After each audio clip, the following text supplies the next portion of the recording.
I'm BERNINA expert Amanda Murphy, and I hope you'll join us for the first month of quilting our Diamonds quilt on BERNINA's blog, weallsew.com. This month, we'll be concentrating on getting our quilt basted, doing some straight line ruler work and echo quilting, and we'll also be doing a little bit of free motion. Read through the blog post for tips and tricks and then download the accompanying PDF instructions. The instructions have diagrams for preparing your quilt and for quilting. This diagram shows suggested pin placement should you decide to pin baste. The next diagram shows suggested thread path for thread basting. Thread basting, which can be done using BERNINA Stitch Regulation Mode 3 on a Q series, is an easy way to keep your quilt together without the weight of pins. To thread baste on either a Q16 or Q20 sit-down long arm, you'll start by pinning the quilt lightly or spraying it lightly just to hold it together while you baste, and then you'll run the basting stitches back and forth across the quilt top. Then you can remove your pins and you have a nice lightweight piece to work with. Once I've secured my quilt sandwich, I like to run a line of basting stitches around the entire quilt top to keep the backing from peeling away from the batting. To begin to quilt, hold onto the top thread and do one stitch. Needle down, needle up, presser foot up, and pull up the bobbin thread. Now you can see the laser right here is helping me aim my stitch precisely. Do a couple of stitches to bring down your foot and then bring the ruler over. Now, I'm working in mode BSR2 if I'm on a BERNINA Q series, and I have the stitches set relatively high for the first 3/4 of an inch or so, maybe 17, 18, 19 stitches per inch. Then I change it back to the default of 10 stitches per inch and I continue on. Those tiny stitches will secure the thread. So here you can see as I go, I remove any pin that might be in my way. If you're working on a domestic machine, you'll still want to start with tiny stitches, but of course your hand speed will control the stitches rather than the machine settings. So now, if you need to, rearrange the fabric, turn the ruler, and continue on. The advantage of working with rulers is that you don't need to rotate the quilt. You simply rotate the ruler. If you prefer to start and end your threads in a more traditional way, you of course have the option to leave them long and then knot and bury them into the quilt top. Here you can see I'm stitching along the ditch, again, a hairline more towards the background fabric, which is the color thread we have in the needle, and I'm turning my ruler instead of turning the quilt, saving lots of time. Note that the edge of the ruler is 1/4 inch away from the line I'm trying to stitch, and also note that both of my hands are on the ruler and on the fabric. Having a really good grip with both hands is imperative, and you should use the weight of your hands instead of allowing tension to build up in your wrists. You've probably noticed me rearranging the top as I work, but I wanted to show you an overview so you could really see how the quilt is puddled, and I'm only working on one area of the quilt top at a time. You'll also be quilting some echoed lines on your quilt top. I've already quilted the edges of the zigzag here, but now I'm using the lines on the ruler to make sure that I'll be quilting a line that is 3/4 of an inch away from my original seam. So I know it's 3/4 of an inch away because I have 2/4 inches on the ruler, and then I have another 1/4 of an inch distance from the edge of the foot to the needle. And the total of those distances is 3/4 of an inch. So as long as I keep my seam line right in the middle of that gap on the ruler, I'll be stitching 3/4 of an inch away. The more ruler work you do, the better you'll become at estimating where you need to turn a quarter. If you have difficulty estimating this when you first begin, you can certainly use white chalk and lightly mark the point at which you need to turn.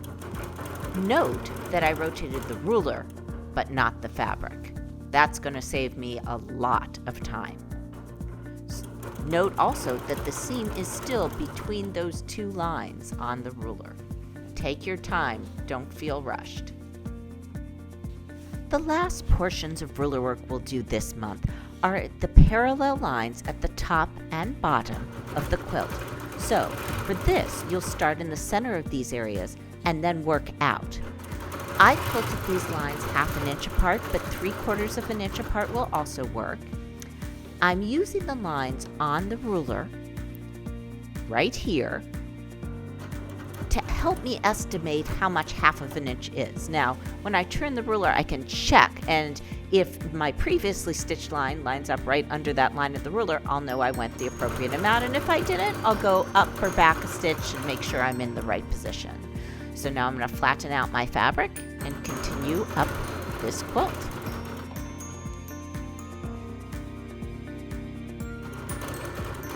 When you get to the edge of the quilting area, you'll have to turn the ruler, and it's a little trickier when you're traveling on a slant because it's not exactly 1/2 inch. A lot of times I'll look at the edge of my foot, and if I want to stitch so the needle's 1/2 inch away from my previous line, I know that the actual edge of the foot will be 1/4 inch away. And then I move back down the quilt. You'll notice I'm a little faster in this direction.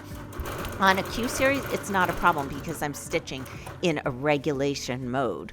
But on a domestic, I want to try to be steadier when I'm stitching, both forward and backwards.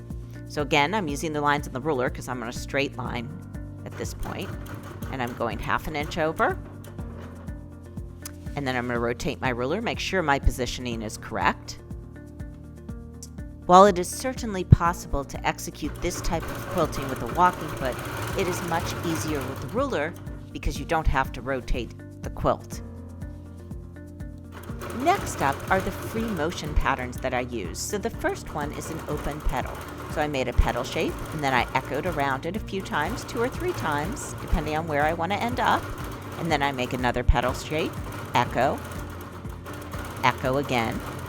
And then if I want to get to another area of the sampler, I simply echo around previous shapes to move over. So there's that petal shape again, echo, echo, make another petal shape, and I'm repositioning those gripper rings. I love the gripper rings, especially for working on large pieces, because it's like having dozens of fingers on your fabric, so you really have control.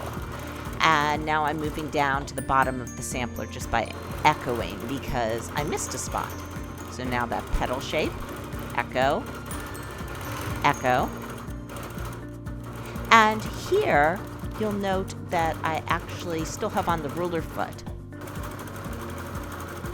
A lot of times I do free motion with the ruler foot if I don't switch out, so I can use the ruler to travel to different sections. So again, you see the petal shape, and the echo, and how many echoes you do really depends on where you want to end up. You don't actually have to use the patterns I'd use. You could use a stipple, you could use loops, anything that's curvy. What you really are looking for is a design that will contrast with that straight ruler work. I love quilting open petals. They work at various scales, and the corners really give you an opportunity to stop and think about where you're headed next. You can tell from the way the machine sounds that I'm actually quilting in manual mode here. To make this full moon pattern, you'll begin by making a loop. And I try to make the loop pretty circular. If it's not perfect, I don't worry about it. Then I continue on around and make a few C-shaped echoes around my original loop. Now I'm making another loop, coming all the way around, and I'm echoing.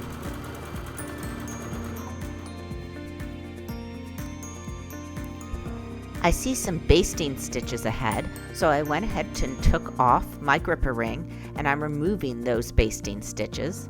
They're nice and long. I made them with the setting of 1 stitch per inch using BSR 3, and I just pull them out as I get to them. I could edit this part out and make the video shorter, but sometimes I think it's important to see the entire process. So once again, I'm putting on my gripper rings,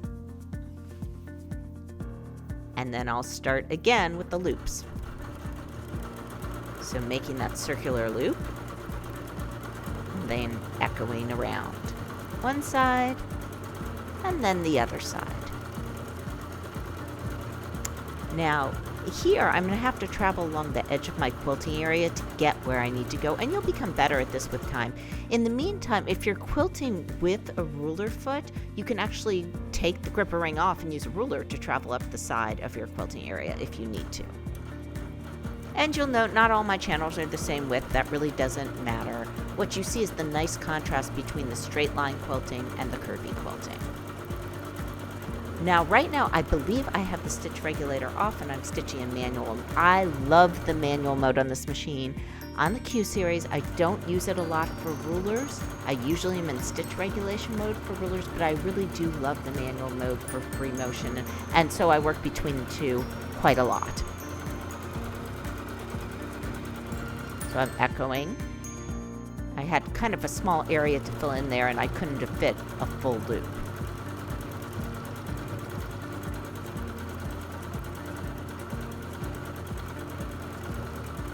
When I first got a ruler foot, I didn't think I'd ever be able to ignore the profile and just use it for regular free motion quilting, but the more I quilted, the more used to it I got, and now I frequently film forgetting to change feet. I'm so used to it, and I don't find it hard at all. But you have a lot of options when it comes to feet. Here is one of my favorite feet for free motion, the BERNINA number 73 foot. It has an open toe. It is adjustable in height like the number 72 adjustable ruler foot, and it has a matte finish, and you can see so clearly when you're quilting with this foot. So I love this foot, and I do use it for a lot of free motion, but of course I don't use it for ruler work. When I'm teaching, a lot of students ask me questions about how to fill in difficult areas, and you'll see right here I have a little bit of a difficult area. I'm not going to be able to fit motifs in parts of it.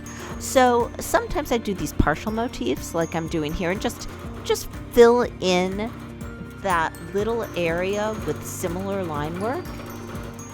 I think I could fit a loop in this area, so I'm going to go ahead and do that, and then I'm going to echo to fill in the kind of odd spaces that are left.